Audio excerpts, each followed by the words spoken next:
What would you do if the person who destroyed your life showed up at your door, dying, begging for the cure only you could give them? It was a cold October evening when Dorothy Caldwell heard that knock, 3 weak taps that would change everything. When she opened the door, she barely recognized the skeletal figure standing there. The man who had once commanded boardrooms, who had stolen her billion-dollar discoveries, who had erased her from history itself, was now just bones wrapped in expensive fabric, his breathing labored, his hands shaking like autumn leaves. "Hello, Dot," he whispered. "I'm dying. You're my only hope." This is the story of Dorothy Caldwell, a brilliant scientist whose revenge was so unexpected, so calculated, so perfectly executed that it redefined what justice truly means. Because Dorothy didn't just get even, she got everything, and she did it in a way that would haunt Robert Caldwell for the rest of his artificially extended life. Have you ever been betrayed so deeply that it erased your entire existence? Maybe it was a business partner who stole your ideas, a spouse who secretly plotted your downfall, someone you trusted with everything, your dreams, your work, your future. They smiled at you every morning while planning your destruction every night. Dorothy lived that nightmare. Her husband didn't just cheat on her with his assistant. He systematically stole 20 years of her groundbreaking research, transferred patents worth billions into his name, and convinced the world that she was just the CEO's wife, rather than the genius behind their pharmaceutical empire. But what if you held their life in your hands? What if karma delivered them to your doorstep, desperate and dying, and only you could save them? Before you answer, let me tell you what Dorothy Caldwell did, because her choice will leave you questioning everything you thought you knew about forgiveness, power, and the sweetest form of revenge. In 1995, Dorothy Fitzgerald was 26 years old, fresh out of MIT with a PhD in biochemistry, presenting her research at a medical conference in Boston. She spoke with passion about enzyme inhibitors that could make life-saving medications affordable for everyone, not just the wealthy. Her eyes lit up when she explained molecular structures, her hands moving through the air as if she could shape the compounds herself. Robert Caldwell sat in the third row, transfixed. He was 28, an MBA graduate with connections, ambition, and a gift for recognizing opportunity. But that night, he saw more than opportunity. He saw brilliance. "Your research could save millions," he told her over coffee afterward. "But it needs someone who understands business to bring it to the world." Dorothy laughed. "And you think you're that someone?" "I know I am," Robert replied, his confidence unwavering. "You're going to change the world, Dorothy, and I want to help you do it." 1 year later, they were married. 2 years later, Caldwell Pharmaceutical Industries was born. Dorothy ran the laboratories while Robert handled investors, and together they built something extraordinary. She created the formulas, he created the empire. It seemed like the perfect partnership. By 2005, Dorothy and Robert Caldwell were pharmaceutical royalty. Their company had developed 5 groundbreaking medications, including a treatment for a rare childhood disease that previously cost families $300,000 per year. Dorothy's formula brought that cost down to $500. The media couldn't get enough of them. Fortune magazine called them the couple revolutionizing medicine. Time featured them on the cover with the headline, "Love, Science and Billions." They were invited to White House dinners, spoke at international conferences, and their company's IPO made them worth $400 million overnight. Their children, Matthew and Jessica, grew up in laboratories and boardrooms. Dorothy would carry baby Matthew in a carrier while reviewing molecular models. Jessica learned to count using test tubes. "Mommy makes medicine," Jessica would tell her preschool class proudly. She helps sick people get better. The Caldwell estate in Cherry Hills Village became legendary for its unique design, half mansion, half research facility. Dorothy had insisted on a fully equipped laboratory with a view of the mountains. "I think better when I can see the horizon," she explained. Robert had his executive wing with Italian marble and original Picasso paintings. Two worlds under one roof, supposedly in harmony.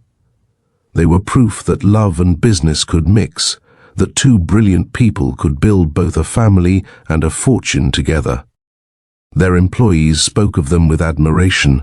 Their competitors spoke of them with envy. Everyone wanted what the Caldwells had.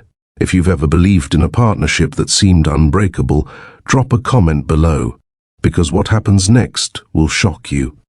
Make sure to hit that subscribe button, because this story is about to take a turn nobody saw coming. The change started slowly in 2010. Robert had always been ambitious, but success had awakened something else in him, a hunger that Dorothy's quiet brilliance couldn't satisfy. "You spend too much time in the lab," he would say, loosening his tie after another investor dinner Dorothy had skipped. "The board members think you're antisocial." "I'm working on something important," Dorothy would reply, not looking up from her microscope. "A potential cancer treatment that could—" "That's great," Robert would interrupt, using the pet name that once sounded affectionate but now felt dismissive. "But I need you to understand the business requires sacrifices. You're too pure for this world. Let me handle the ugly parts." Dorothy trusted him. Why wouldn't she? This was the man who had believed in her when she was just a young scientist with big dreams. So she retreated further into her research, grateful that Robert was handling the aspects of business she found distasteful. The politics, the networking, the constant performance. In 2012, Robert hired a new executive assistant. Veronica Palmer was 30 years old, with an MBA from Wharton, legs that went on forever, and ambition that matched Robert's perfectly. She understood spreadsheets and stock options, spoke fluent corporate, and never had chemicals under her fingernails. "Veronica's brilliant," Robert told Dorothy one evening. "She's implementing a new restructuring plan that could double our market value." Dorothy nodded absently, her mind on the enzyme sequences she'd been working on for 3 years. She didn't notice how Robert's eyes lingered on his assistant during meetings. She didn't question the late-night strategy sessions or the weekend investor conferences. She didn't see the way Veronica looked at Robert, not with professional admiration, but with calculating interest. But while Dorothy created miracles in her lab, developing what would become a revolutionary cancer treatment, Robert was creating something else entirely. He was building a new life, a new future, and a plan that would erase Dorothy from the empire she had built, one legal document at a time. June 14th, 2014, started like any other Saturday. Dorothy had been working in her home laboratory since 5 a.m., analyzing the latest trial results for her cancer treatment. The numbers were promising, better than promising, they were revolutionary. She needed to email her research team immediately, but her laptop was at the main house. Robert was at another golf meeting with investors. He'd been having a lot of those lately. Dorothy walked into his office, intending to use his computer for just a moment. The machine was still logged in. Robert never was careful about security when he was home. But there, on the screen, was his personal email account, left open in a browser tab. She wasn't looking for anything. She wasn't suspicious. She was just a scientist who needed to send urgent data to her team. But the subject line at the top of his inbox stopped her cold. "Can't wait for tomorrow night, my love. 5th. Dorothy's hand froze on the mouse. 5th Veronica. Her scientific mind wanted more data before drawing conclusions. She clicked on the email. "Robert, darling, tomorrow night can't come soon enough. Once the papers are filed, we can finally stop pretending. 2 years of keeping this secret has been torture, but it's almost over. Dorothy won't know what hit her." The words blurred. Dorothy's hands began shaking, not with emotion but with the physical response to shock. Her breathing became shallow, rapid. Her body was responding to trauma while her mind was still processing the data. She clicked on the next email, then the next. 2 years of messages unfolded before her, not just declarations of love between Robert and Veronica, but something worse. So much worse. The patent transfers are almost complete, Robert had written 3 months ago. Dorothy's too focused on her research to notice. By the time she realizes what's happened, every discovery she's made will legally be mine. Another email from Veronica. The prenup revision was genius. She signed it thinking she was protecting the children's trust funds. Dorothy printed everything. Page after page of betrayal churned out of Robert's high-end printer. Her hands moved automatically, scientifically, gathering evidence while her heart shattered in real time. 137 emails. 2 years of deception documented in black and white. As Dorothy read through the emails, the full scope of Robert's betrayal became clear. This wasn't just an affair, it was corporate theft on a massive scale. Starting in 2012, Robert had begun transferring patents from joint ownership to his name exclusively. Every formula Dorothy had created, every breakthrough she'd achieved, was being systematically stolen. He'd convinced the board it was for asset protection and tax purposes. The prenup revision from last year, Robert had presented it as routine maintenance, updating their agreement to protect their children's inheritance from potential lawsuits. Dorothy had signed it without question. Why would she question her husband of 19 years? But buried in the legal language was a clause that stripped her of any claim to existing company assets in case of divorce. Once we're married, Veronica had written, I'll be the new face of Caldwell Pharmaceutical, a power couple that actually makes sense.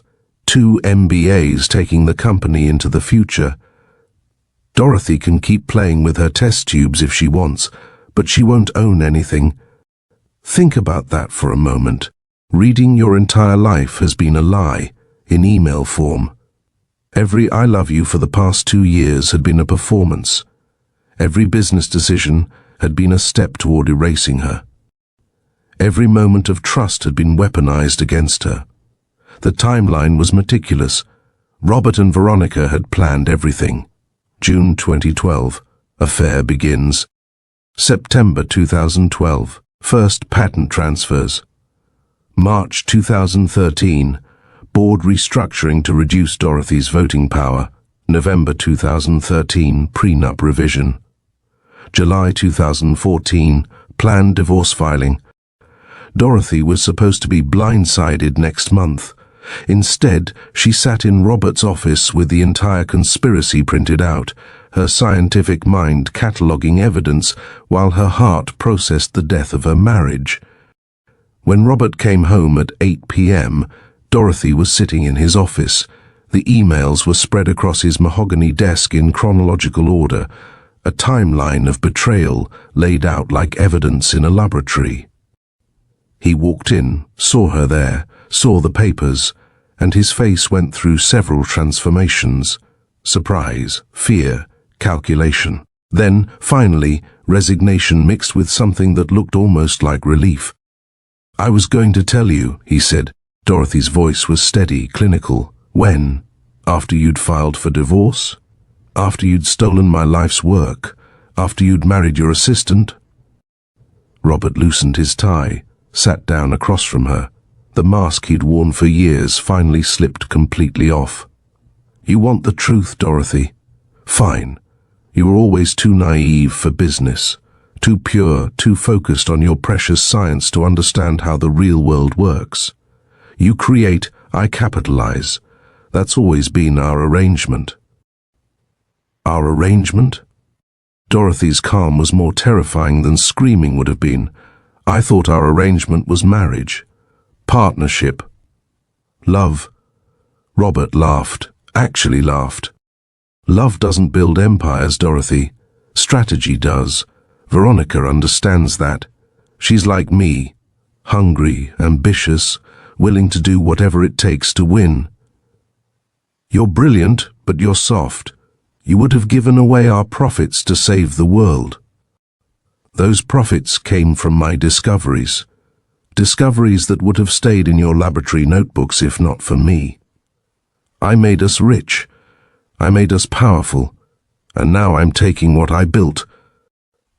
Dorothy stood up, gathering the printed emails into a neat stack. You're right about one thing, Robert. I was naive enough to trust you, naive enough to believe that when you said for better or worse, you meant it. She walked to the door, then turned back. But you're wrong about something too. You think this is over. You think you've won. But you forgot one thing. I'm not just brilliant, Robert. I'm also my father's daughter. And he taught me that the best revenge isn't quick. It's precise. Has someone ever shown you their true face after years of deception? Share your story in the comments. But keep watching, because Dorothy's response will leave you speechless. And if this is hitting close to home, hit that subscribe button, because you need to see how this ends. The divorce proceedings began in August 2014, and Robert came prepared for war. His legal team consisted of 5 attorneys from Denver's most ruthless firm, each one specialized in destroying lives through paperwork. Their strategy was vicious. They claimed Dorothy was mentally unstable, citing her obsessive 18-hour workdays in the laboratory. They brought in a psychiatrist who testified that her dedication to research showed troubling antisocial tendencies and delusional thinking patterns. They actually tried to paint her brilliance as madness. When Dorothy's lawyer presented evidence of the patent thefts, Robert's team countered with documents showing he had assumed control of intellectual property for the company's protection due to Dorothy's erratic behavior and inability to understand business necessities. The media ate it up. Robert had connections everywhere, golf buddies who ran newspapers, college roommates in television. The headlines were brutal. Caldwell CEO files for divorce from unstable wife. The breakdown of biotech's power couple, Robert Caldwell, building an empire while managing a troubled marriage. They never mentioned Dorothy's discoveries. Never mentioned that every single breakthrough medication their company produced came from her mind. The narrative was set. Robert was the brilliant businessman who had carried an unstable genius for 20 years. Dorothy's personal laboratory notebooks, dating back to before the company's founding, proved her innovations belonged to her. But the prenup revision she'd signed, that single document she'd trusted Robert enough not to read thoroughly, superseded everything.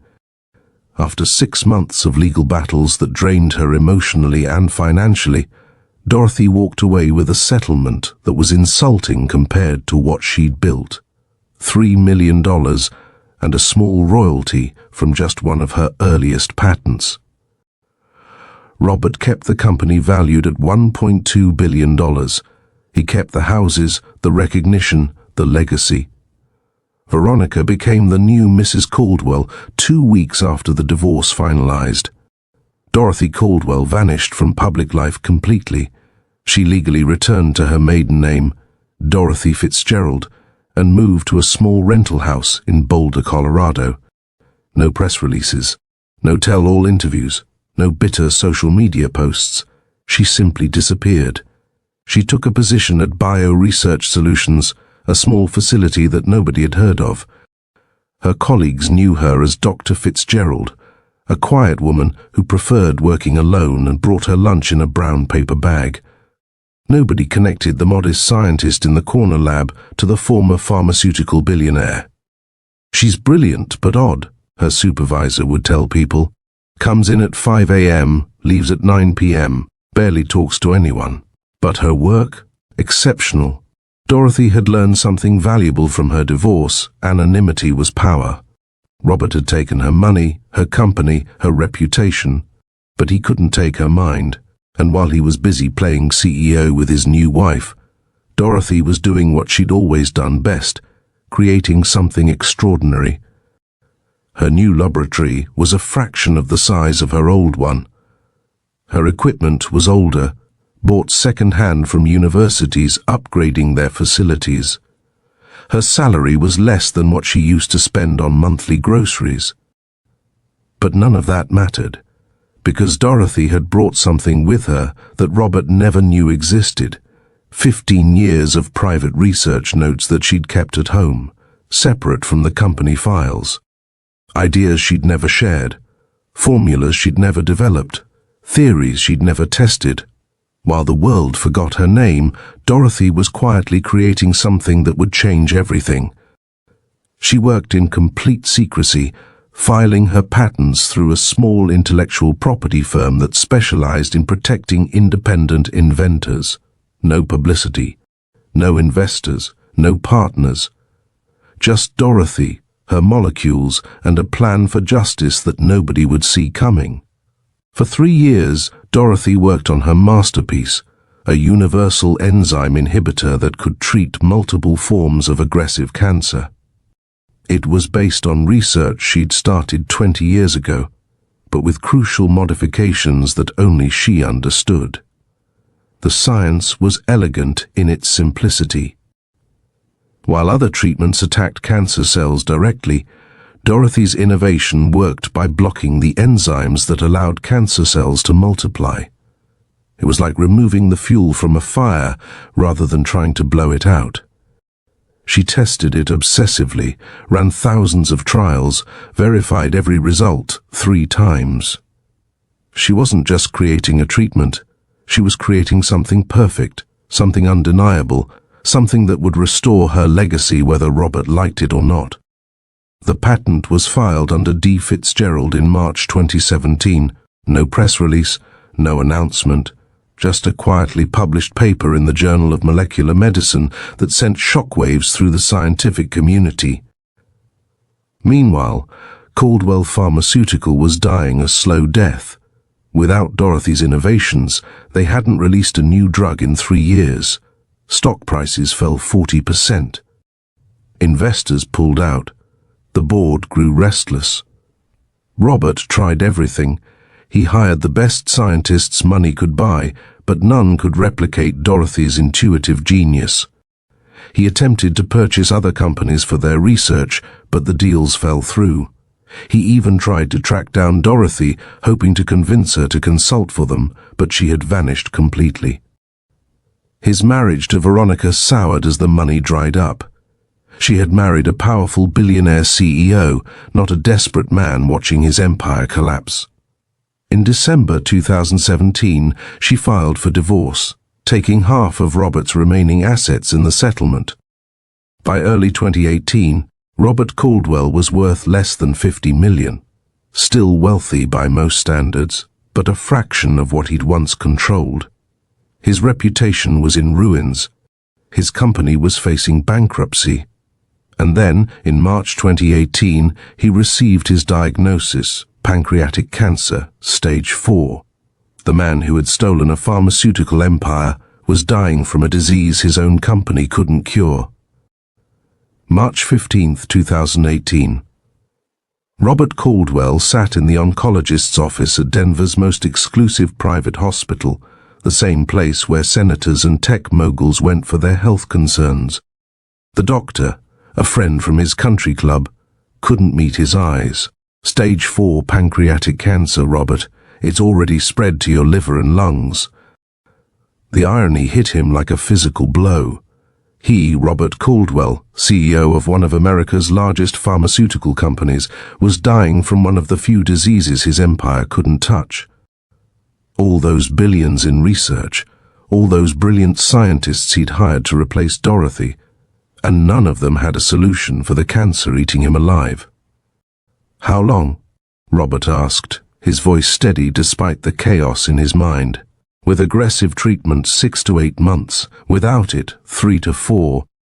Robert tried everything. He called in favors from research hospitals across the globe. He flew to Switzerland for experimental treatments that cost $100,000 per session. He consulted with doctors in Japan, Germany, Israel. He even reached out to competitors, offering millions for access to their trial drugs. Nothing worked. The cancer continued its relentless advance. By September, Robert had lost 60 pounds. His tailored suits hung on his skeletal frame. His hair had fallen out from the chemotherapy that barely slowed the disease. The man who once commanded boardrooms could barely walk without assistance. In his desperation, Robert became obsessed with finding Dorothy. His children, Matthew and Jessica, refused to speak with him. They'd chosen their mother's side during the divorce and never looked back. Private investigators found no trace of Dorothy Caldwell anywhere. "It's like she never existed," one investigator told him. "No social media, no property records, no credit cards under that name. She's gone." But Dorothy hadn't gone. She'd just become someone Robert never thought to look for, herself. September 28, 2018.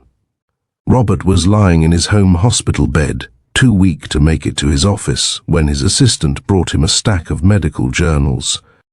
He'd insisted on reviewing every cancer research paper published in the last year, hoping for something, anything that might save him. Most were useless. Incremental improvements, failed trials, theoretical approaches years from implementation. But then he saw it, in the Journal of Molecular Medicine. Universal enzyme inhibitor shows remarkable success in pancreatic cancer trials by D. Fitzgerald, Ph.D. Robert's hands shook as he read. The methodology was elegant, the results unprecedented.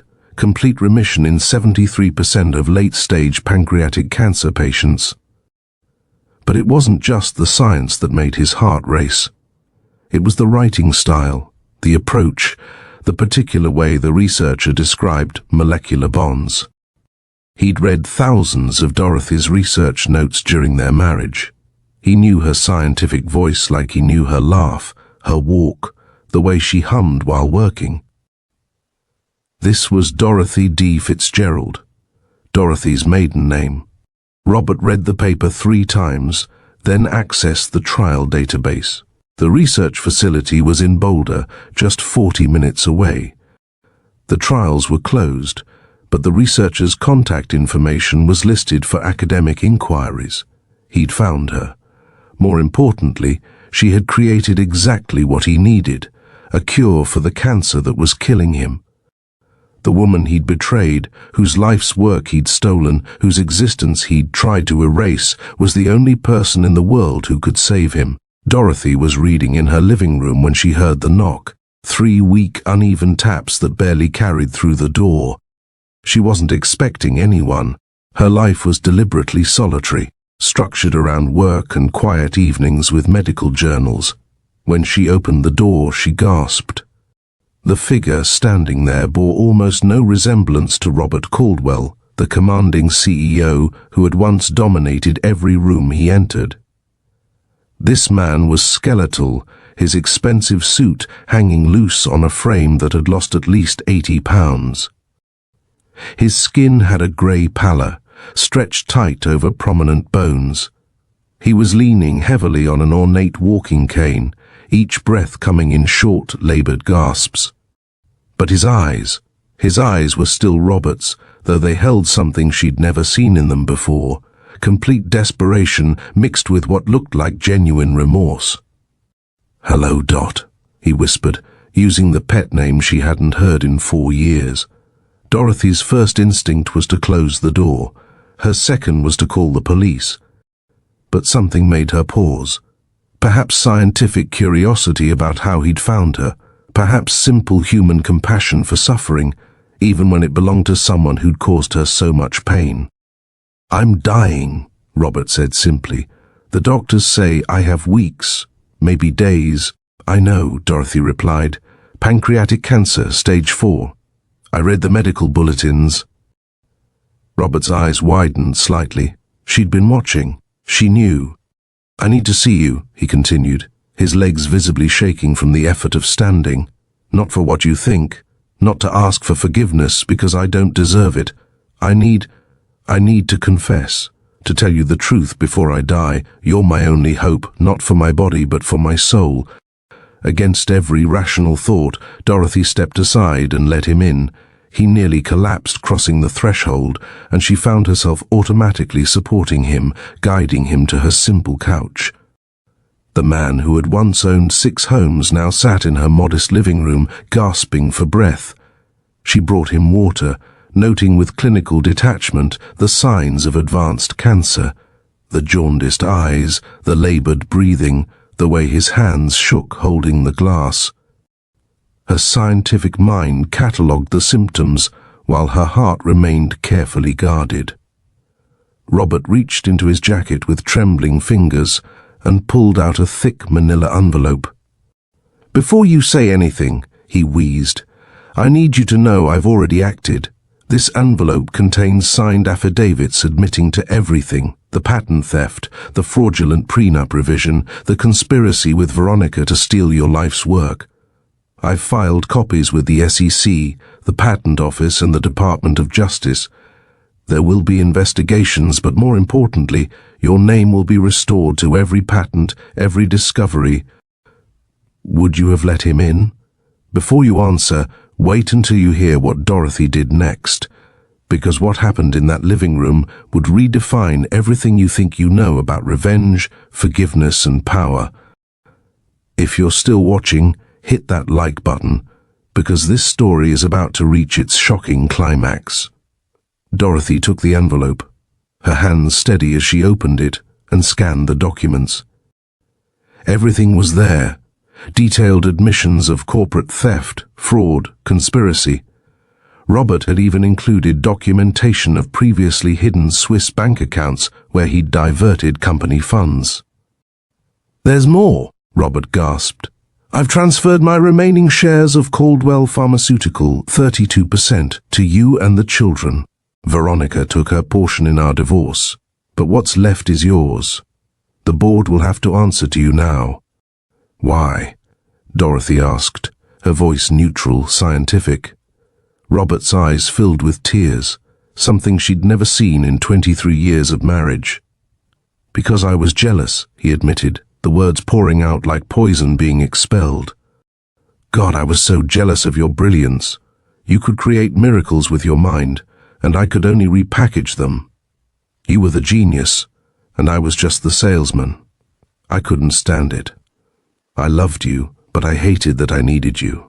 So I decided to take everything and convince myself I'd earned it." He paused, gasping for breath. "But mostly, I'm doing this because I know about your research. The enzyme inhibitor. I know it could save me. And I'm here, Dorothy, dying and desperate, to beg you for the one thing I don't deserve: your help." Dorothy stood and walked to her window, looking out at the quiet street. When she turned back, her expression was unreadable. "You're right," she said quietly. "My treatment could save you." Dorothy stood perfectly still for a moment, studying the dying man on her couch. Then she walked to her desk, pulled out a small key, and unlocked a drawer that Robert hadn't noticed. "You're right," she said, her voice calm and professional. "My treatment could save you. The trials have been remarkably successful. 73% complete remission rate, even in stage 4 cases like yours." Robert's eyes lit up with desperate hope. He tried to sit up straighter, though the effort clearly cost him. "But here's what you didn't read in those journal articles," Dorothy continued, pulling out a folder of medical data. "The treatment isn't just a simple injection. It requires a personalized enzyme inhibitor, specifically calibrated to the patient's genetic markers. I need baseline DNA from before the cancer mutations began, samples from at least 5 years ago." "I'll give you whatever you need," Robert said quickly. "Hair, blood, anything. I'll sign any consent forms, pay any amount." "That won't be necessary," Dorothy interrupted. She walked to her refrigerator, not the one in her kitchen, but a small medical-grade unit she kept in the corner of her living room. "You see, Robert, I never threw anything away from our life together. I'm sentimental that way." She opened the refrigerator, revealing carefully labeled vials and sample containers. Your old hairbrush from the mansion, your razor from our vacation home, even your coffee mug from your office, the one you used every morning for 15 years. More than enough genetic material to create your personalized treatment. Robert's face transformed with a mix of confusion and hope. In fact, Dorothy continued, returning to stand in front of him, I started synthesizing your specific treatment 6 months ago. 6 months ago? Robert's voice cracked. But that's when you were first diagnosed. Yes. Medical professionals talk, Robert. I heard about your diagnosis through the research community, and despite everything you did to me, I started creating your cure. She reached back into the refrigerator and pulled out a small vial filled with clear liquid, holding it up to the light. 3 injections over 3 weeks, and your cancer will go into complete remission. This vial contains your life, Robert. Robert struggled to his feet, reaching for the vial with shaking hands, but Dorothy stepped back, keeping it just out of reach. Sit down, Robert. We're not finished. He collapsed back onto the couch, his breathing ragged. What do you want? Money? The rest of the company? Name it, Dorothy almost smiled. Oh, Robert, you still don't understand. I don't want your money. I don't need it. My patent for this treatment will make me wealthier than you ever were. What I want is much more valuable. She set the vial on the coffee table between them, close enough for him to see but not to reach. First condition, you will hold a press conference within 48 hours. Not a written statement, not a press release. You will stand in front of cameras and tell the world exactly what you did. Every theft, every lie, every manipulation. You will explain how Dorothy Fitzgerald Caldwell was the true genius behind Caldwell Pharmaceutical and how you systematically stole her work. Robert nodded frantically. Yes, of course. Second, you will step down immediately from any involvement with the company. You will recommend to the board that they appoint me as Chief Scientific Officer with full autonomy over all research and development. You will also ensure that every patent is properly attributed to me as the primary inventor. Done. Third, you will liquidate your personal assets, your homes, your cars, your art collection, and establish the Dorothy Fitzgerald Foundation for Medical Access. This foundation will provide free medications to families who cannot afford treatment. You will keep only enough to maintain a modest lifestyle. Robert winced but nodded. Fourth, you will write personal letters of apology to our children, explaining exactly what you did and taking full responsibility for destroying our family. You will not ask for their forgiveness. You will simply admit the truth. I will. And finally, Dorothy said, sitting down across from him, her eyes never leaving his, you will live. Robert blinked, confused. What? You will live, Robert. That's the most important condition. You will live with the knowledge that the woman you betrayed, the woman you tried to erase from history, saved your life. Every morning when you wake up, every breath you take, every heartbeat, they all exist because I chose to give them to you. She leaned forward slightly. You will attend medical conferences where my work is celebrated. You will read articles about my Nobel Prize nomination. You will watch as our children rebuild their relationship with me while keeping you at arm's length. You will see the company you stole transform into everything I originally envisioned, a force for healing, not profit. You will live, Robert, and that's your punishment. Robert sat in stunned silence, the weight of Dorothy's words settling over him like a shroud. Finally he whispered, Why? Why save me after everything I did? Dorothy stood and walked back to the window, organizing her thoughts. When she spoke, her voice carried the weight of 3 years of contemplation. You know what I learned during those months of our divorce? When you were painting me as insane, stealing my work, erasing my contributions? I learned that there are two types of power in this world. She turned to face him. There's the power you understood, taking, controlling, dominating. It's the power of destruction. You wielded it expertly. You destroyed our marriage, my reputation, my financial security. For a moment, you even destroyed my faith in humanity. But there's another type of power, Robert.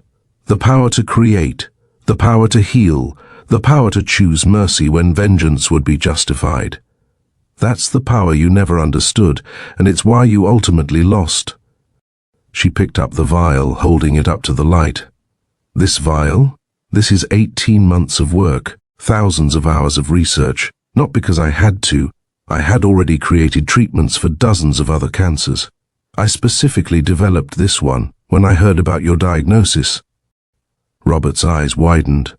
I could have let you die. It would have been justice, some would say. The man who stole my life's work, dying from a disease that same work could cure. Poetic, even.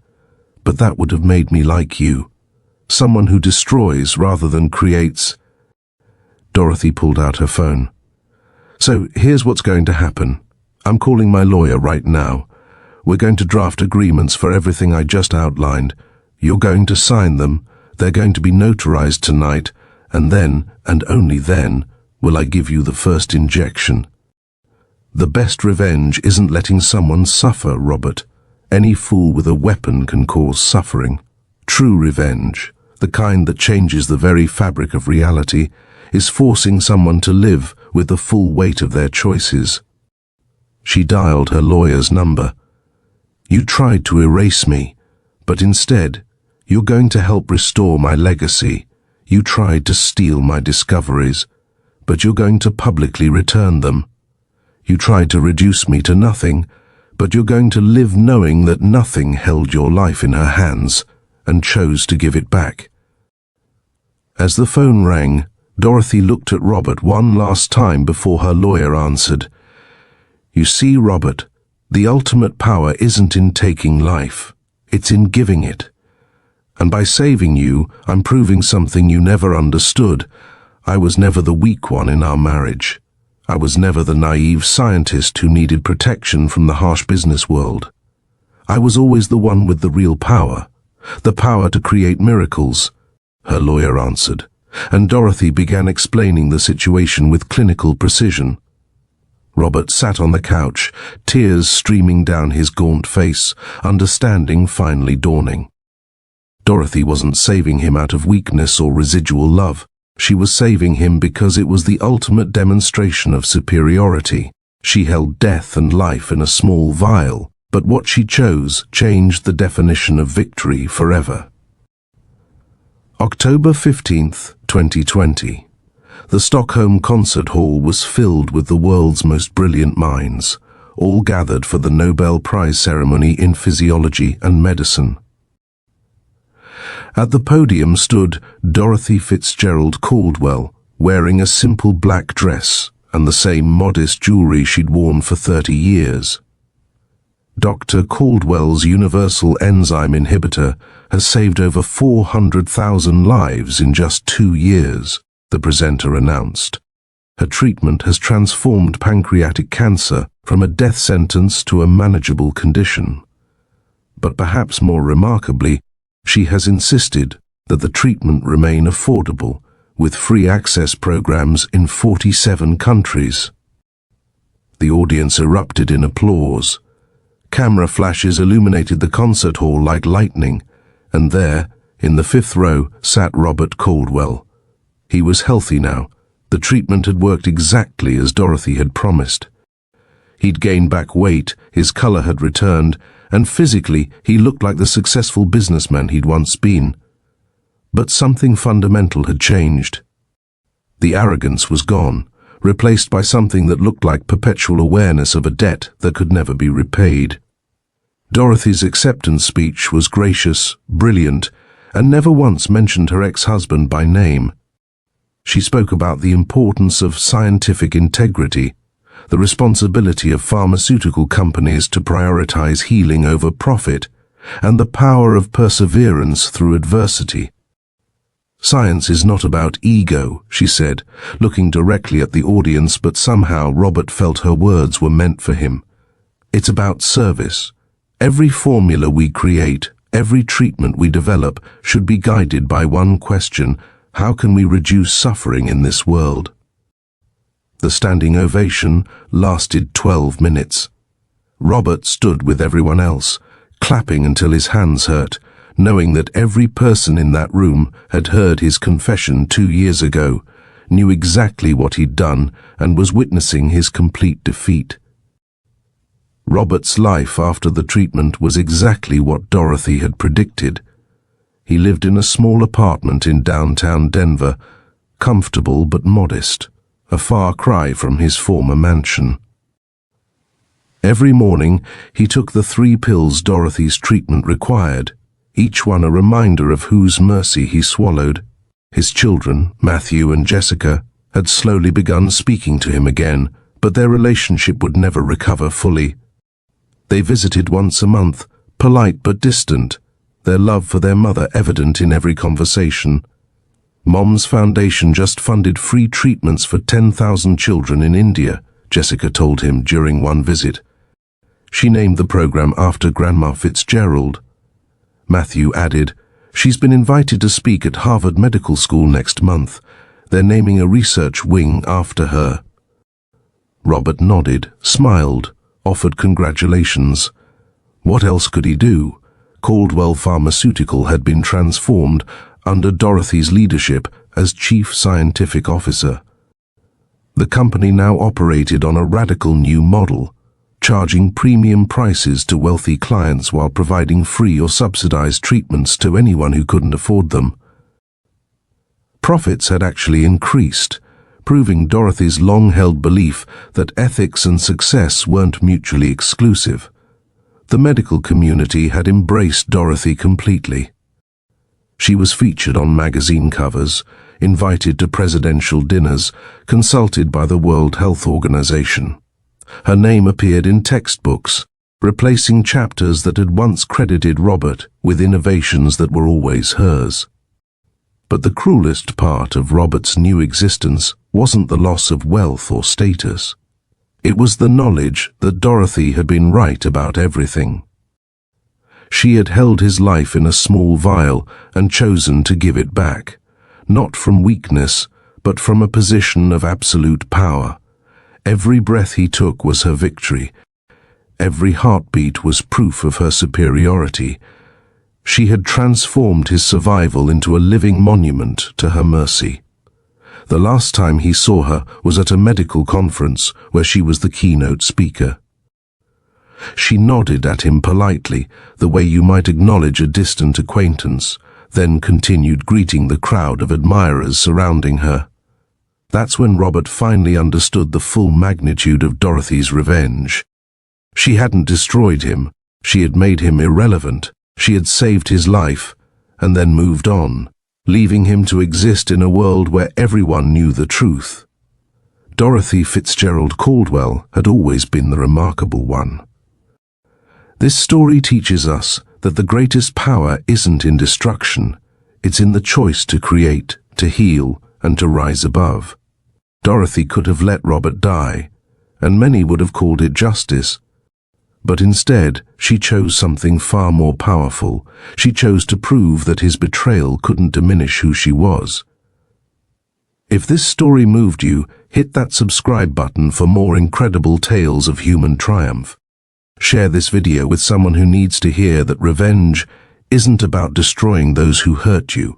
It's about becoming so successful that their betrayal becomes irrelevant. And tell me in the comments, what would you have done with that vial? Would you have saved him or let justice take its course? Remember, the best revenge is a life well lived, and sometimes forcing someone to witness your success is the sweetest victory of all. Until next time, keep creating, keep rising, and never let anyone dim your light.